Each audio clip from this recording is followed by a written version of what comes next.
Lórúkọ Ọlọ́run alààyè la kí wa káàbọ̀ sí orí ètò ẹ̀kọ́ Bíbélì ti ọ̀sẹ̀ yìí. A dúpẹ́ fún oore ọ̀fẹ́ Ọlọ́run tó tún jẹ́ kí a rí ọjọ́ ìsinmi kẹta ní àkókò Lẹ́ǹtì. Olúwa Ọlọ́run àti ìjọba àlàáfíà. Ó ní àkórí ẹ̀kọ́ tá a ti ń wò láti ìbẹ̀rẹ̀ ọdún yìí. A sì ń wo ìmọ̀ Kìrìsìtẹ́nì nípa Ọlọ́run. Lónìí, a ó máa wo Ọlọ́run gẹ́gẹ́ bí aṣẹ̀dá. A ó sì máa wo apá kìíní rẹ̀ tí a pè ní aṣẹ̀dá ayé àti ọ̀run. Tí Ọlọ́run bá jẹ́ aṣẹ̀dá ayé àti ọ̀run nítòótọ́, ǹjẹ́ báwo ni èyí ṣe rí bẹ́ẹ̀? A ó máa rí nínú ẹ̀kọ́ tòní. Ibi kíkà wa ní ìwé wòlíì Àìsáyà orí 40 ẹsẹ̀ 5 sí ẹsẹ̀ 9. A ní àwọn àlejò wa pàtàkì tí àlejò máa wo ẹ̀rọ Ọlọ́run ní òní. Lápá àlàáfíà mi, oníkan náà bàbá wa láti ìjọ wa láti Eredo Provisional Archdeaconry, ẹ̀jẹ̀ dárúkọ yín àti ìjọ Ọlọ́run tẹ́ ti wá fún àwọn tó wà nínú. Orúkọ mi ni Ebenezer Egunleti láti ìjọ Jòhánù mímọ́ Ìwòye. Ẹ ṣé. Bẹ́ẹ̀ náà la nìkan nínú àwọn bàbá wa nínú Olúwa láti Archdeaconry bákan náà, ẹ̀jẹ̀ dárúkọ yín fún àwọn tó wà ní àti. Orúkọ tèmi ni ẹni ọ̀wọ̀ Timothy Mufọlọ́runṣọ́ Olayiwola láti ìjọ Pétérù mímọ́ ní ìlú Iredo. Ẹ ṣé. Èròǹgbà wa lónìí ni láti ran àwọn akópa lọ́wọ́ láti mọ Ọlọ́run gẹ́gẹ́ bí aṣẹ̀dá àti olùpamọ́ gbogbo àgbáyé. Ìwé wòlíì Àìsáyà orí 40 ẹsẹ̀ 5 sí ẹsẹ̀ 9. Ẹ jẹ́ bá wa kà fáwọn tó wà nílé. Èmi ni Olúwa, Yes. kò sí ẹlòmíràn, kò sí Ọlọ́run kan lẹ́yìn mi. Mo dì ọ́ ní àmùrè bí ìwọ kò tilẹ̀ mọ̀ mí, kí wọ́n lè mọ̀ láti ìlà oòrùn àti láti ìwọ̀ oòrùn wá pé kò sí ẹnìkan lẹ́yìn mi. Èmi ni Olúwa, kò sí ẹlòmíràn. Ẹ ṣé. Mo dá ìmọ́lẹ̀, mo sì dá òkùnkùn, mo ṣe àlàáfíà, mo sì dá ibi. Èmi Olúwa ni ó ṣe gbogbo ìwọ̀nyí. Kọ sílẹ̀ ẹ̀yin ọ̀run láti òkè wá, kí ẹ sì jẹ́ kí òfurufú rọ òdodo sílẹ̀. Jẹ́ kí ilẹ̀ kí ó là, kí ó sì mú ìgbàlà jáde, sì jẹ́ kí òdodo kí ó wù sókè pẹ̀lú rẹ̀. Èmi Olúwa ni ó dá a. Ègbé ni fún ẹni tí ó gba ẹlẹ́dàá rẹ̀. Ègbé ni fún ẹni tí ó ń bá ẹlẹ́dàá rẹ̀ jà. Àpáàdì nínú àwọn àpáàdì ilẹ̀. Amọ̀ yóò wá wí fún ẹni tí ó mọ̀ pé kí ni ìwọ ń ṣe, tàbí iṣẹ́ rẹ̀ pé òun kò ní ọwọ́. Ẹ ṣé. Ìfáàrà wa lónìí ó fi hàn wá wípé ohun tí kò tọ́nà ni kí ènìyàn kankan jí kóró wípé bóyá kò sí ẹnì kankan tó ṣe aago ọwọ́ tí à ń lò. Tí a bá wo ibi tí a kà yẹn, à ń rí gbagbagbàgbà bẹ́ẹ̀ bí Ọlọ́run ti ń fi ẹnu wòlíì Àìsáyà ṣe ìlérí fún ọba kèfèrí kan tí a ń pè ní Kúrúsì ní ohun tí yóò ṣe nínú ayé rẹ̀ àti tí yóò ṣe fún nínú ìjọba rẹ̀ bí kò tilẹ̀ mọ̀. Nínú ìdí èyí lọ́lọ́run ti ń fi ìdí ara rẹ̀ múlẹ̀ gẹ́gẹ́ bí Ọlọ́run tí kò mọ̀ ṣùgbọ́n tí ó lè rí àtó ti ṣe àwọn nǹkan tí Kúrúsì mọ̀. A dẹ̀ rí Ọlọ́run gẹ́gẹ́ bí olóòótọ́ àti olódodo nípa mímú àwọn ìlérí yìí ṣẹ láti fi hàn gbangba wípé òun gangan ni Ọlọ́run aṣẹ̀dá. A ò rí ẹnikẹ́ni tó jáde nínú ènìyàn, nínú ẹranko, nínú àjọ̀nú tí ó sọ̀rọ̀ yìí jáde fún ènìyàn wípé òun ni aṣẹ̀dá ayé àti ọ̀run ju Ọlọ́run yìí lọ bákan náà. Marlin Baker, afọ́jú akọrin ni ó sọ, kì í ṣe àṣìṣe ni ó mú ohun gbogbo wà. Èsì kì í bá ti lè ṣe gbogbo rẹ̀ dáradára bẹ́ẹ̀. Genesis orí 1 fìdí rẹ̀ múlẹ̀. Ó sì ṣe àlàyé kíkún lórí bí Ọlọ́run ṣe dá ohun gbogbo. Rírí Ọlọ́run gẹ́gẹ́ bí aṣẹ̀dá yẹ kí ó mú ìbẹ̀rù àti ọ̀wọ̀ rẹ̀ wá sí ọkàn gbogbo wa. Mo gbà ládùúrà pé Ọlọ́run yóò ràn wá lọ́wọ́. Àmín. Fún atọ́nà ìjíròrò wa lónìí, wọ́n ní láti ní ibi kíkà wa lónìí tí a kà yẹn, báwo ni a ṣe lè ṣàlàyé tí a ó sì ṣàlàyé fún àwọn oníyèméjì pé Ọlọ́run ni aṣẹ̀dá gbogbo ayé dájúdájú. Bàbá wa Evangelist Egunleti, ọ̀rọ̀ lílé ẹ bá wa gbé yàn.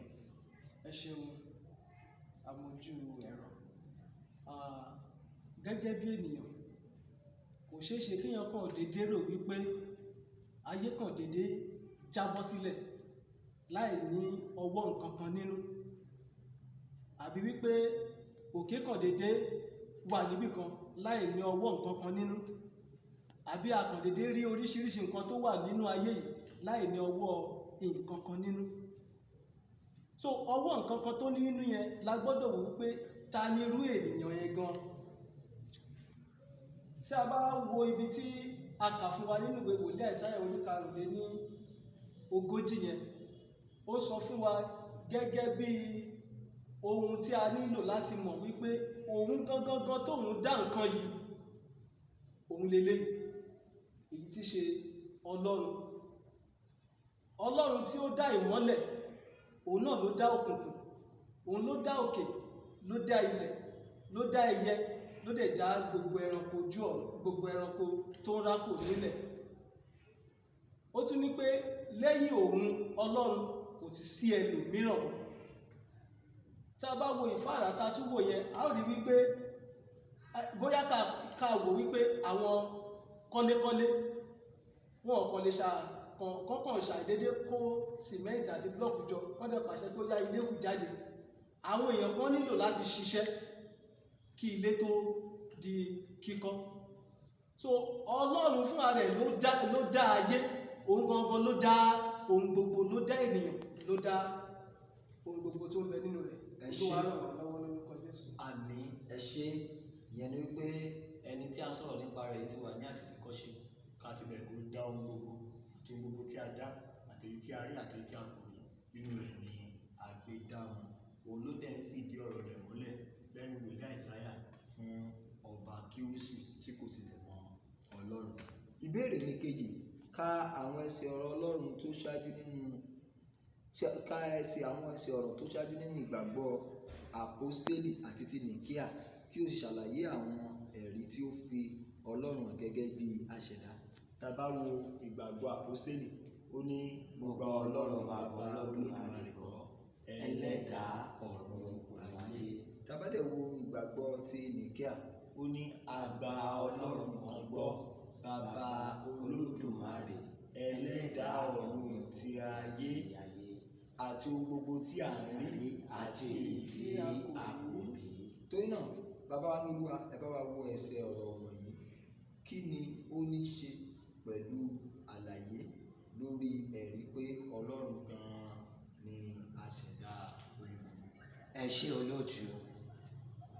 Pẹ̀lú àwọn ìgbàgbọ́ tí a ti kọ́kọ́ kà yìí, ó fìdí rẹ̀ múlẹ̀ ní tòótọ́ wípé Ọlọ́run yìí ló dá ọ̀run àti ayé, àtohun gbogbo tí à ń rí àti èyí tí a ò rí. Tá bá wá wò pẹ̀lú ìbéèrè ìdáhùn àkọ́kọ́, a rí pé ní tòótọ́ kò sí nǹkan tó kọ̀ lè déédé wà bí kò bá ṣe wípé nǹkan kan ló gbé e kalẹ̀. Ohun tó dẹ̀ gbé gbogbo nǹkan tó wà kalẹ̀, gbogbo nǹkan yìí kalẹ̀, òun náà ni Ọlọ́run tí ń bẹ ní àtètèkọ́ṣe.